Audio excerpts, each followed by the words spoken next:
She was still chewing when she said it. Can you delete those pictures? Her voice was calm, almost too calm, like we were talking about groceries or laundry. She hadn't even swallowed the last bite of that stupid, overpriced cheesecake she insisted we stop for on the way home. That was the moment I knew I was insane for letting her back in the car. Let me rewind. Not far, just 47 minutes. That's when I saw it. I was parked across the street from the Hollow Vine, some artsy wine bar she once said gave her a headache just from the vibe. Funny how that headache turned into a reservation for two. I wasn't stalking her, okay? I was confirming. Yeah, that's the word she always used on me. You're jumping to conclusions, Corwin. Get confirmation before you accuse people. So that's what I was doing. The confirmation came when she leaned over the table and kissed him. Not some flirty whisper into his ear. Not an awkward cheek bump. A kiss. Right on the mouth. Lips on lips, slow motion, like a deleted scene from a soap opera. I tried to snap a few pictures with my phone. My hands were sweating, shaking, like my whole body forgot how to function. And of course, she saw me. The second my camera app opened, she looked up like a bird sensing a storm. Locked eyes with me through the glass. Her lips still wet from him. She ran. Left the guy at the table like a piece of garbage in a windstorm. Bolted across the street, heels clacking like gunshots. I didn't even move. Just sat there in my car like a mannequin in a discount suit. She yanked open my door and practically dove inside. It's not what you think, she gasped. It was just a kiss. He kissed me. It surprised me. Can we talk? I need you to take me home. I should have said no. I should have locked the doors. Instead, like the world's most gullible clown, I leaned over and unlocked it. Now here we are, driving back through the city like nothing happened. Her scrolling Instagram like she didn't just shatter what was left of my nervous system. And then, out of nowhere, she asked me to delete the photos. You shouldn't keep them, she said. It'll just mess with your head. Mess with my head. Lady, I'm currently staring at a traffic light that's been green for 10 seconds, and I can't even move my foot. My head's already messed. I didn't say anything. Just stared straight ahead, clutching the steering wheel like it was going to fly off. Then she added, he's married. You could ruin everything. That's when it hit me. She wasn't scared I was hurt. She was scared I'd tell his wife. This wasn't an accident. This was a game. And I was just a piece on her board. I didn't know where to take her. I just drove. Past downtown. Past the overpriced apartments and hollow-eyed joggers and fake little lives behind tinted windows. She didn't say a word for the first 10 minutes. Just kept looking out the window like she was watching a movie she'd already seen before. I kept wondering if she was texting him under her coat. Her phone was tilted away from me, and her thumbs moved fast. Too fast. Like someone deleting a thread. Or warning someone. Or coordinating an alibi. I wanted to ask, what are you texting? But I already knew I didn't have the nerve. I was too tired. Too humiliated. Too pathetic. Finally, I said, where am I taking you? She shrugged. Shrugged. Like I was her Uber driver. I don't want to go home yet, she said soft. Can we just drive? I almost laughed. Not because it was funny, but because it was such a classic Alora thing to say. After detonating a nuclear bomb in our marriage, she wanted to just drive. Like this was therapy. Like I was her emotional support chauffeur. We ended up on a winding road near the water. It was dark, and the bay was covered in mist, and for a second, I imagined just veering left. One quick motion. Silence. Peace. A cold wash of water to scrub away the heat boiling in my chest. But I didn't. Of course I didn't. I don't understand, I finally said. My voice cracked halfway through. I sounded like a kid who lost his dog. She sighed. That kind of sigh you do before explaining why the dog ran away because you left the gate open. It wasn't supposed to happen, she whispered. I didn't plan it. We were working late. We had wine. One thing led to another. One thing led to another. I repeated, gripping the wheel so hard my knuckles went white. Is that what you told him? Or do I get the exclusive script? She didn't answer. And that silence, that blank, empty, echoing silence, told me everything I needed to know. It wasn't the first time. This wasn't a single slip. This wasn't wine and candlelight and one bad moment. This was months. Maybe longer. That's when she dropped another bomb. Like she was just now remembering something mildly inconvenient. Corwin, he's not just some guy. I turned to her slowly. I didn't even speak. I just stared. She hesitated. Bit her lip. Then, he's your brother's boss. I nearly swerved into a guardrail. What? He didn't know at first, she rushed. I didn't either. It just happened. And then when I found out, I didn't know how to stop. That was it. That was the sentence that broke me. I pulled over. Somewhere near the docks. The fog was thicker now, swirling around the car like ghosts. I stepped out without a word and leaned against the hood, staring into the black water, trying to decide if I was dreaming or just officially losing my mind. She stayed inside. Didn't follow. Didn't cry. Just watched me through the windshield like she was waiting for me to calm down. Like I was a fire she was tired of putting out. In that moment, it hit me harder than anything else. She wasn't ashamed. She was just inconvenienced. I stayed outside for maybe 10 minutes. Maybe 20. I lost track of time. The cold didn't bother me. It actually helped. It cut through the confusion, numbed my limbs just enough to stop them from shaking. I kept staring at the water like it had answers, like it might tell me what to do next. Behind me, the car idled softly. She hadn't moved. Not once. Eventually, I got back in.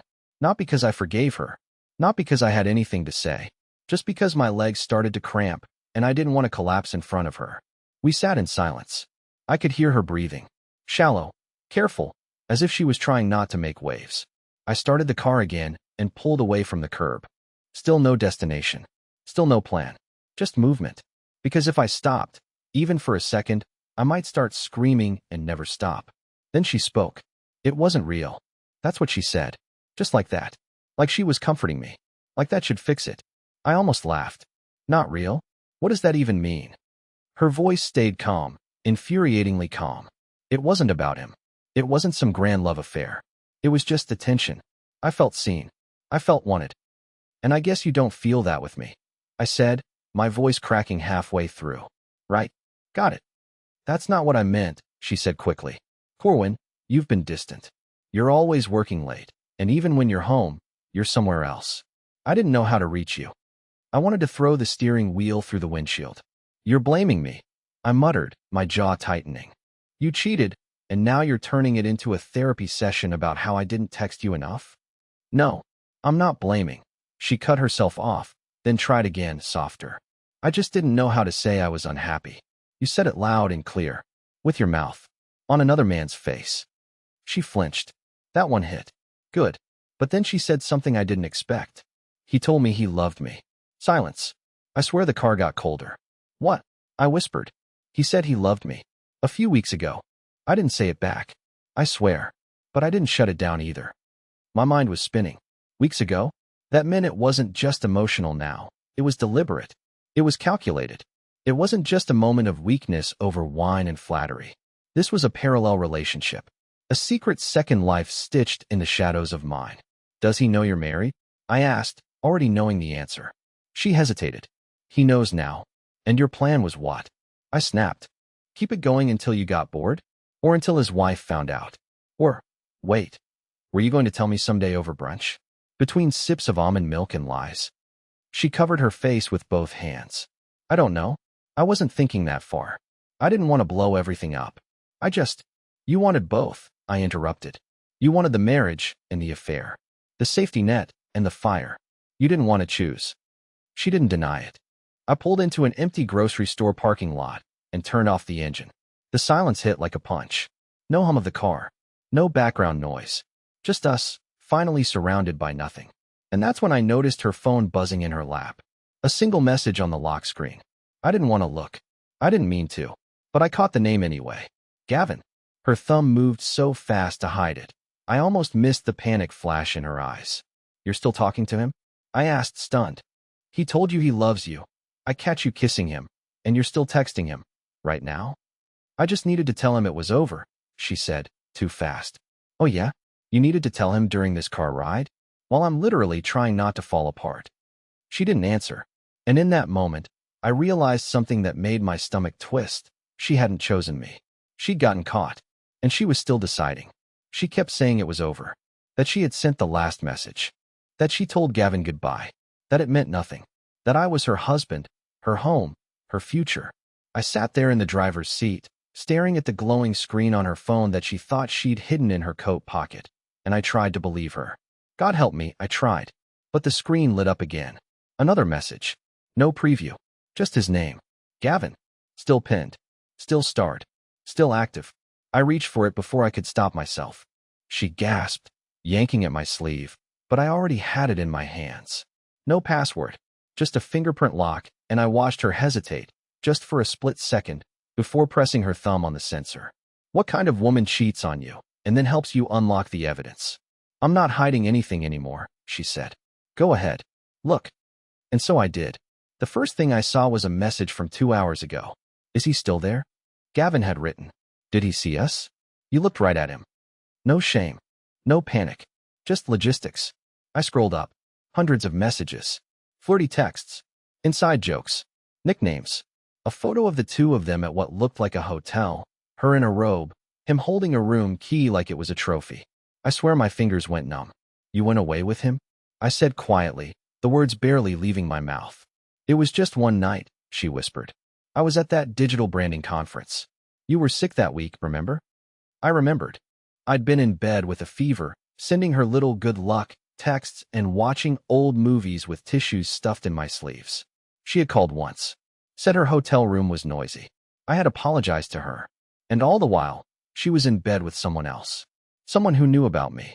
Because as I kept scrolling, I saw another message. From Gavin. He's not gonna leave you. He doesn't have it in him. He's too soft. She didn't reply to that one. She didn't have to. I threw the phone onto the dashboard. So that's what I am? A soft landing? Some backup plan you keep in case Gavin gets bored? No, she cried. I told you. It started before I knew who he was. I didn't know he was connected to your brother. I didn't know he'd seen pictures of us online. I blinked. He saw photos of us and still kissed you? She hesitated. He thought we were having problems. Did you tell him we were having problems? She didn't answer. I felt sick. Not angry. Not heartbroken. Just used. Like I was the scaffolding to someone else's romantic escape. The husband who paid the bills while the affair flourished in secret Airbnbs and conference halls. I need to get out, I said suddenly. We were still parked behind that grocery store. The world had gone quiet outside. No shoppers. No carts. Just rows of dark windows and flickering streetlights. I stepped out and walked away from the car, across the lot, toward nowhere in particular. I didn't even take my phone. I just left. She followed me. Of course she did. Corwin, please, she called. Don't shut down. You always shut down. Just talk to me. I am talking to you, I said, spinning around. I'm telling you I don't know who you are. She stopped. That seemed to hurt more than any insult I could have thrown at her. I'm the same person, she said quietly. I got lost. I messed up. This isn't a spilled drink, Elora, I snapped. You don't just mop this up and pretend it's fine. You cheated. Repeatedly. And then you kept cheating after you got caught. You're still talking to him. She crossed her arms. What do you want me to do? Block him? Fine. I'll block him right now. She took her phone, opened the messages, and hit block. Then deleted the thread. She held the phone up like she expected applause. I didn't say anything. It was meaningless. Theater. A magician's trick, played after the audience already left the building. But then she said something that chilled me. Just don't tell your brother. Please. Gavin's his boss. If this gets out, it'll ruin everything for both of us. That's when it all became clear. This wasn't about me. This was damage control. This was her trying to contain a leak before it flooded her world. Her job, her image, her fake little life. I wasn't a husband to her anymore. I was a liability. A possible leak in the pressurized pipeline she'd built behind my back. And for the first time since I caught her kissing him, I wasn't sad. I was calculating. She begged me to go home with her. Not because she wanted to make amends. Not because she wanted to talk things through. But because she was afraid I'd go nuclear. Tell my brother. Expose Gavin. Unravel the tightly wound lie she'd been living like a second skin. It was almost funny. She spent months hiding another man in the folds of our life, and now, she was panicking because I might cause a scene. Like I was the threat. Like I was unstable. I just need to explain everything without you reacting like this, she kept saying. You always make things bigger than they are. Bigger than they are? I laughed. Out loud. The sound came out harsh, bitter, metallic. You know what she forgot? She forgot what I do for a living. I'm a systems analyst. A boring job, sure. But I spend most of my days digging through thousands of lines of code looking for patterns, inconsistencies, gaps, things that don't belong. I see things people try to hide. It's literally my job. And now that I'd seen the first crack in her perfect story, I couldn't stop noticing the rest. I went home with her. Yes, like an idiot. Not because I forgave her. Not because I wanted to sleep in the same bed. I just wanted to look. I wanted to dig. The second we stepped inside, she kicked off her boots and went straight to the kitchen to pour a glass of wine. Like this was just another tense Wednesday night. I didn't speak. I just watched her. The way she didn't flinch anymore, didn't apologize, didn't even look guilty. That told me everything. She'd already decided she'd won. She thought my silence was surrender. While she talked about how emotional confusion had led her into Gavin's arms and how therapy could help us rebuild trust, I was opening our shared laptop. Quietly, casually. She didn't notice. Or maybe she did and didn't think twice. After all, what was I going to find? Everything. Because you know what Alora also forgot? She used the same password for everything. Within minutes, I was inside her cloud backups. She never disabled syncing.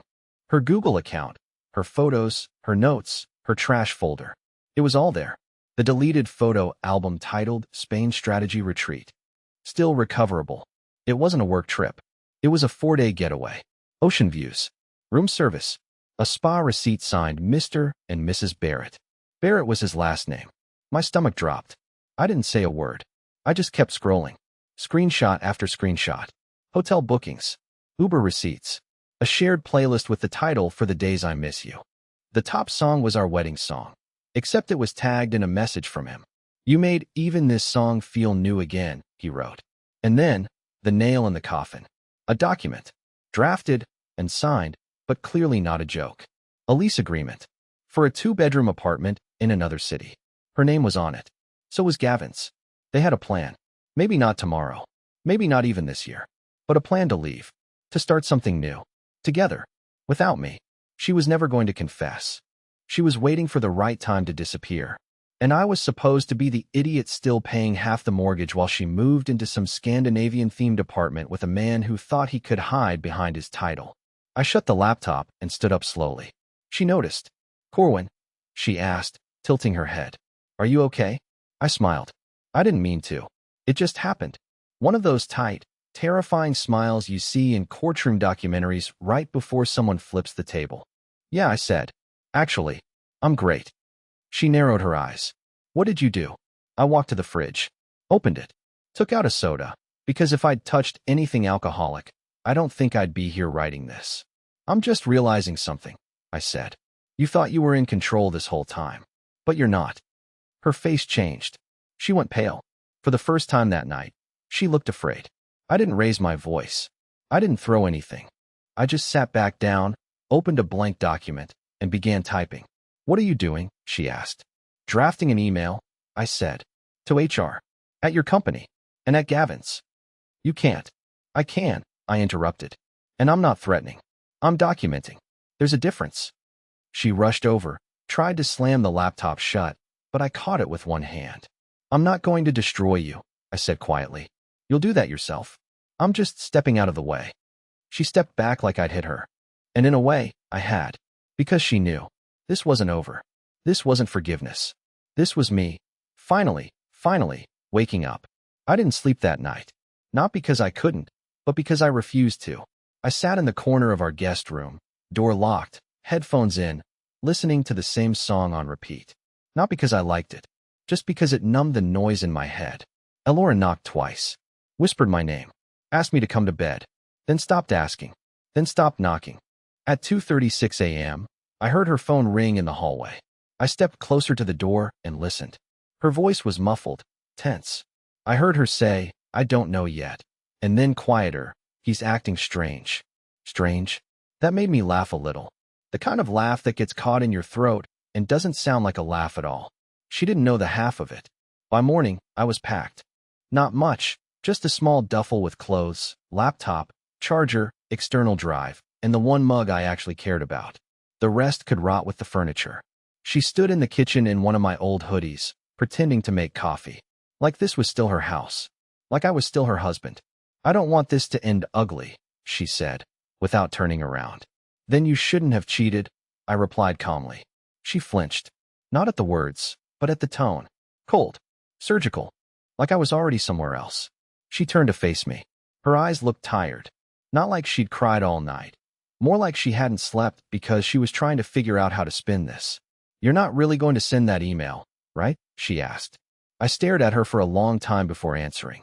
"I don't need to." She blinked. "What does that mean?" "It means," I said, zipping my bag, "you already set the fire. I'm just going to step outside and let it burn." She stepped forward, her voice shaking now. "Corwin, please. We can fix this. If we just go to counseling, if we take space." "I am taking space." "Not like this," she said quickly. "This is permanent. You're making it permanent." "No, Alora," I said softly. "You did." I didn't yell. I didn't break anything. I didn't even call her names. That's what really got to her.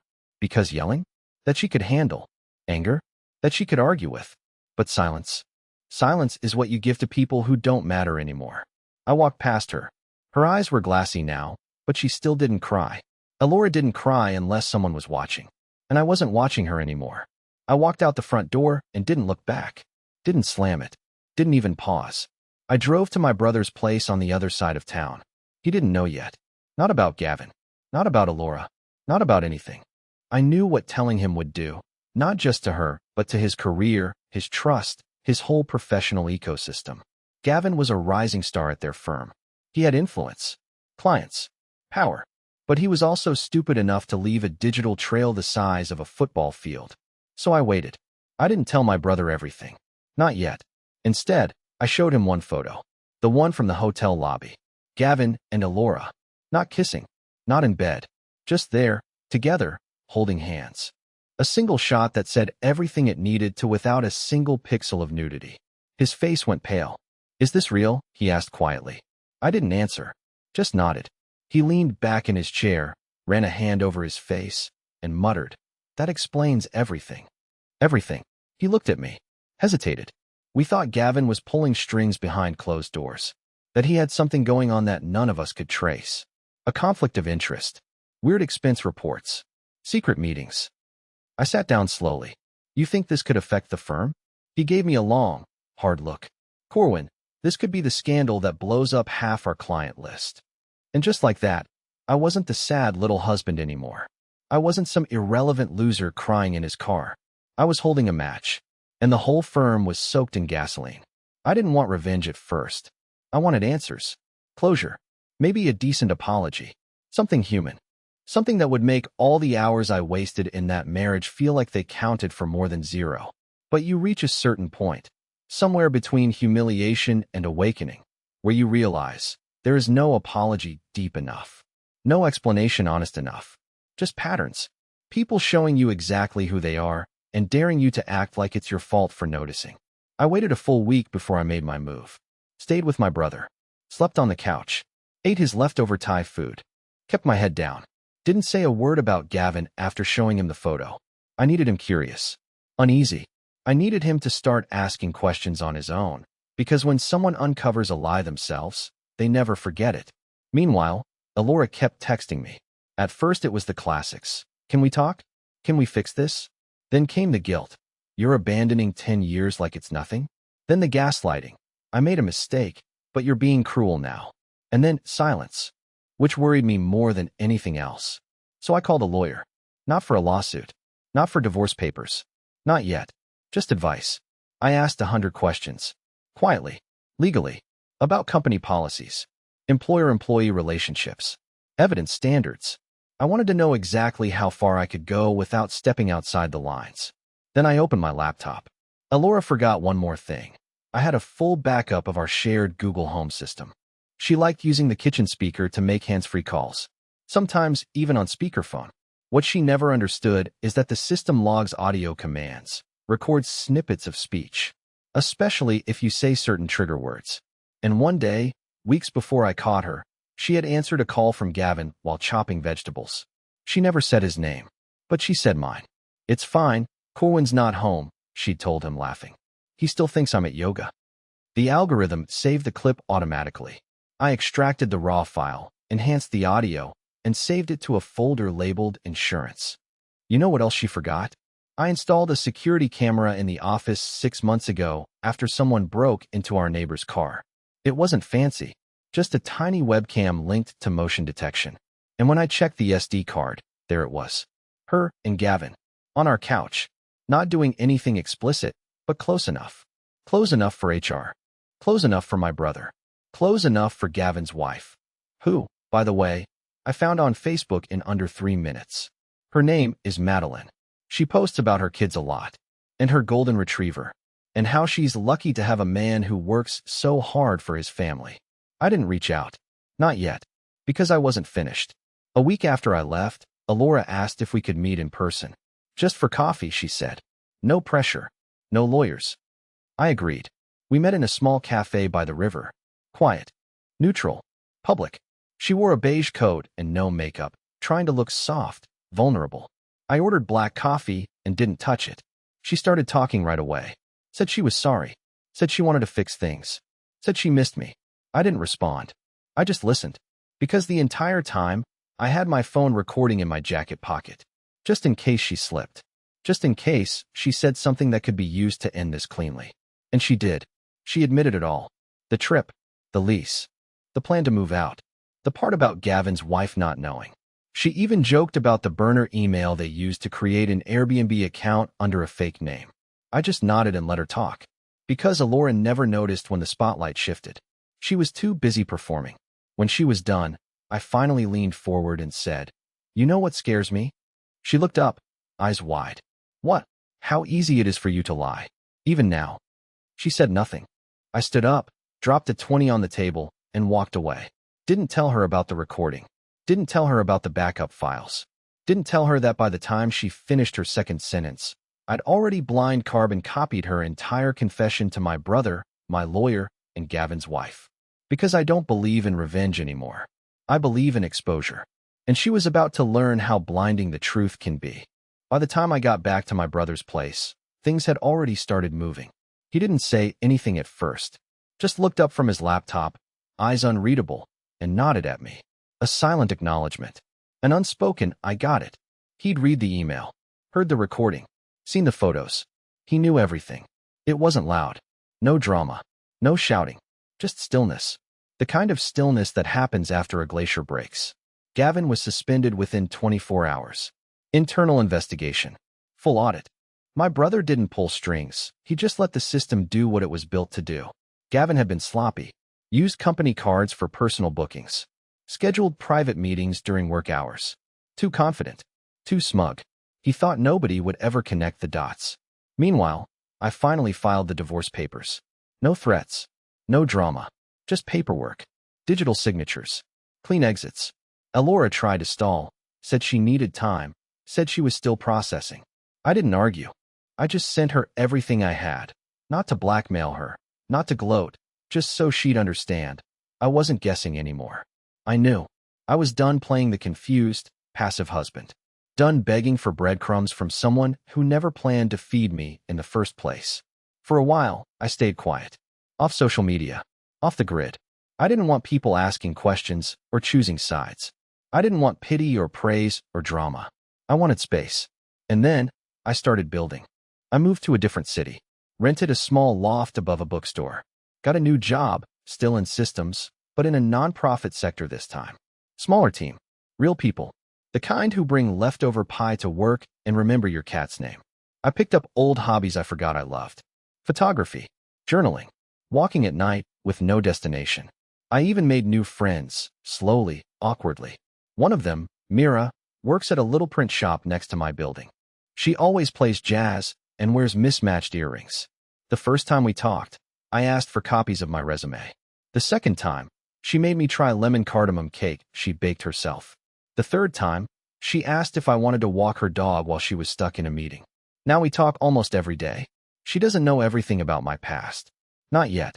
But when I told her I was divorced, she didn't flinch or ask weird questions. She just said, "Sometimes people are practice rounds," and handed me a hot chocolate. She gets it. Here's the thing no one tells you after you've been betrayed. There's a peace that comes with letting go. Not just of the person, but of the version of yourself who tolerated so much for so long. I'm not that guy anymore. I don't need revenge, or closure, or explanations. I have my life back. And Alora? She's just a name I don't say out loud anymore. A locked file on an old drive. A lesson I survived. And honestly, that's enough.